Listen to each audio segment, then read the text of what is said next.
Assalamualaikum warahmatullahi wabarakatuh. Selamat siang semuanya. Kembali lagi bersama aku Huspi di Global Millennial MUN Class. Di pertemuan kedua ini, aku akan melanjutkan materi di mana yang juga berhubungan dengan materi di pertemuan pertama. Di pertemuan pertama kan kita ngebahas soal model United Nations atau pengertian tentang model United Nations itu sendiri dan beberapa prosedur awalnya, yakni roll call atau pengambilan presensi dan kemudian general speakers list atau suatu list pembicara yang dimana pembicara tersebut akan menyampaikan hal-hal umum terkait topik tersebut.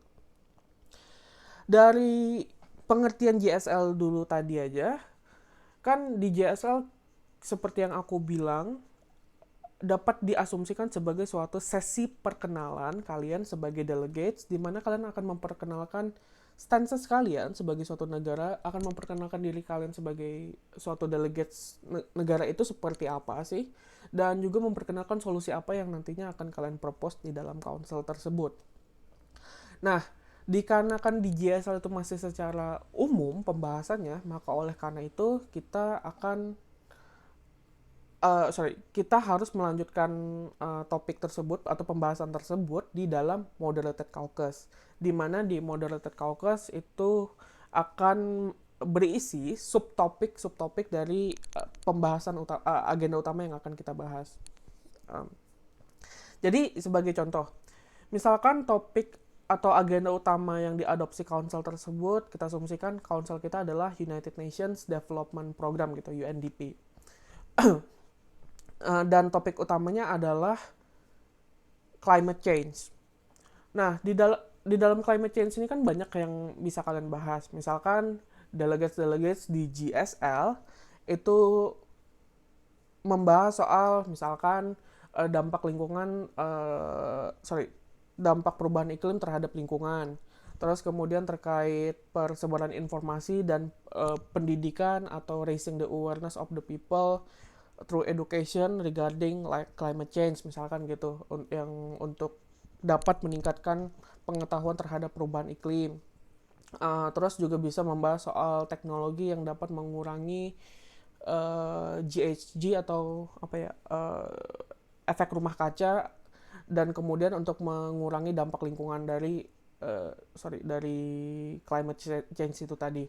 Nah, dari itu aja dapat kita lihat bahwa ada banyak sekali aspek atau faktor atau variabel dari topik tersebut. Maka oleh karena itu, JSL itu nggak cukup. Karena di dalam JSL itu kalian masih scattered lah bahasanya. Masih terombang-ambing juga, masih menentukan kira-kira subtopik mana sih yang harus diprioritaskan terlebih dahulu gitu. Nah, dari itulah tujuan dari moderated caucus itu hadir sebagai suatu sesi di mana itu dapat membuat debat kalian lebih terorganisir. Maka bisa kalian lihat di poin nomor 2, to make the debate more organized on the specific subtopic. Di dalam pertama-tama, pengertian dari moderated caucus itu tersendiri adalah caucus itu semacam sesi di mana itu adalah suatu sesi yang dimoderasi oleh pemimpin sidang untuk membahas suatu subtopik tertentu yang berisi secara khususnya nggak cuma subtopik, tapi ada juga total time dari mosi tersebut dan waktu pembicara tersebut di dalam mosi tersebut gitu loh. Dan karena ini adalah suatu caucus, suatu sesi dan yang berisikan mosi-mosi, maka oleh karena itu kita memerlukan sistem voting nantinya.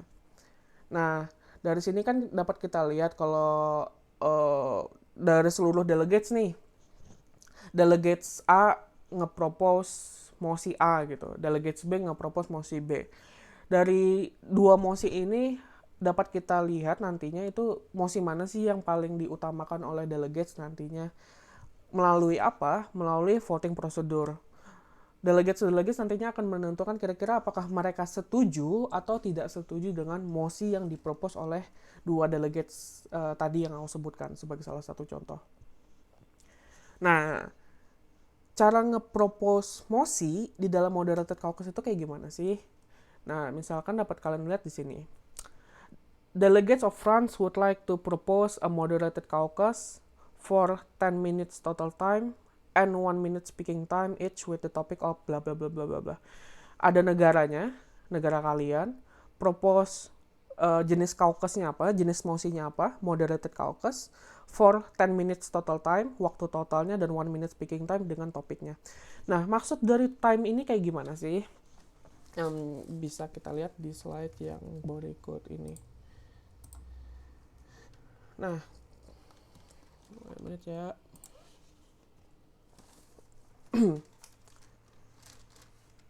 Masih agak loading, tapi aku sambil ngejelaskan. Maksud dari total time itu adalah suatu total waktu dari mosi tersebut.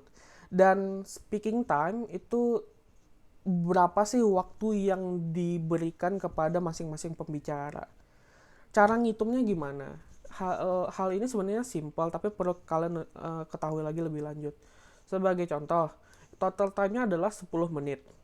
Total time dari mosi tersebut adalah 10 menit, dan speaking time-nya adalah 2 menit. Berarti ada berapa speakers? Ada 5 speakers gitu loh.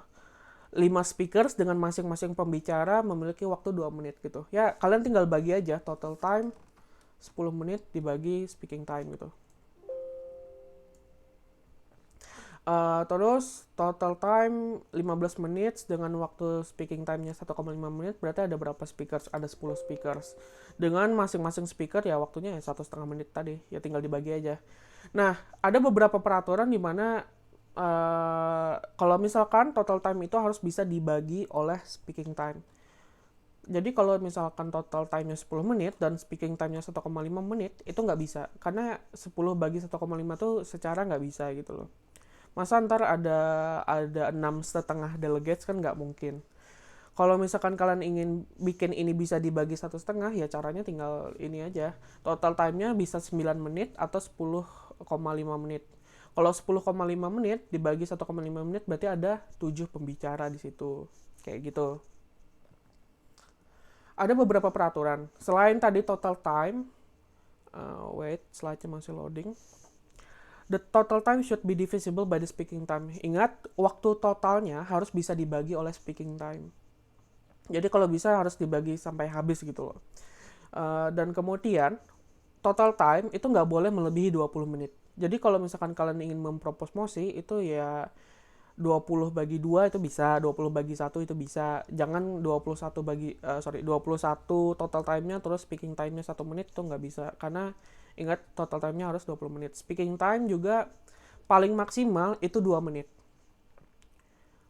Jadi walaupun kalian misalkan total time-nya 12 menit. Total time 12 menit nih. Speaking time-nya 3 menit. Itu nggak bisa. Karena kembali lagi peraturannya emang udah 2 menit gitu loh untuk speaking time. Ingat, total time nggak boleh melebihi 20 menit. Speaking time tidak boleh melebihi dari 2 menit. Seperti itu. Mungkin beberapa dari kalian ada bertanya kenapa sih kemudian penggunaan waktu itu penting gitu. Karena gini, jenis mosi tersebut, jumlah total delegates yang bisa ditampung, total time dan speaking time itu mempengaruhi the disruptiveness of the motions. Kayak seberapa pentingnya mosi tersebut.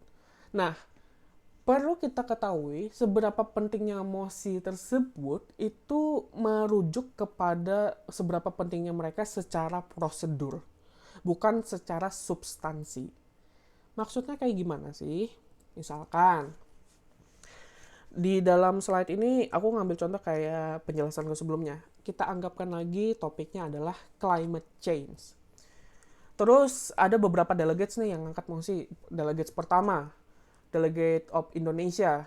Indonesia ngangkat moderated caucus, total time-nya 10, terus speaking time-nya 1 atau 1 minute dengan topik environmental impact of climate change. Berhubungan dong dengan topik climate change-nya. Terus ada lagi yang ngangkat mosi yakni Delegates Malaysia. Delegates Malaysia ngangkat moderated caucus 15-1 tentang Black Lives Matter impact gitu. Kan ini nggak berhubungan kan. kita perlu tegaskan. Karena ini kan irrelevant atau tidak berhubungan. Tapi mosinya tetap diterima gitu. Kita asumsikan. Dan ada delegates ketiga yakni delegate Brunei, Moderated Caucus, 10 to 1, Climate Change Resiliency. Kembali lagi berhubungan dengan climate change. Nah, dari sini mosi manakah yang bakalan di vote terlebih dahulu gitu. Pertanyaannya adalah mosi mana yang bakalan di vote terlebih dahulu. Kita bikin hitam dulu aja. Nah, jawabannya adalah mosi Malaysia yang bakalan di vote terlebih dahulu.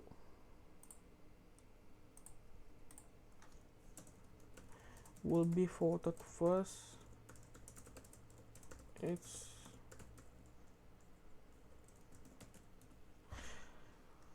kenapa kemudian mosinya Malaysia yang di vote terlebih dahulu, padahal topik yang dipropose itu tidak berkaitan dengan climate change. Karena ini tadi faktornya adalah di sebagaimana di slide sebelumnya, total delegates-nya dan total time-nya. Di mosinya Indonesia itu kan MC 10 to 1 kan. 10 to 1 berarti cuma ada 10 speaker. Di Brunei 10 to 1 juga 10 speaker dengan waktu masing-masing 1 menit. Sedangkan Malaysia total time-nya adalah 15 menit. Nih, perlu ku gedein lagi nih.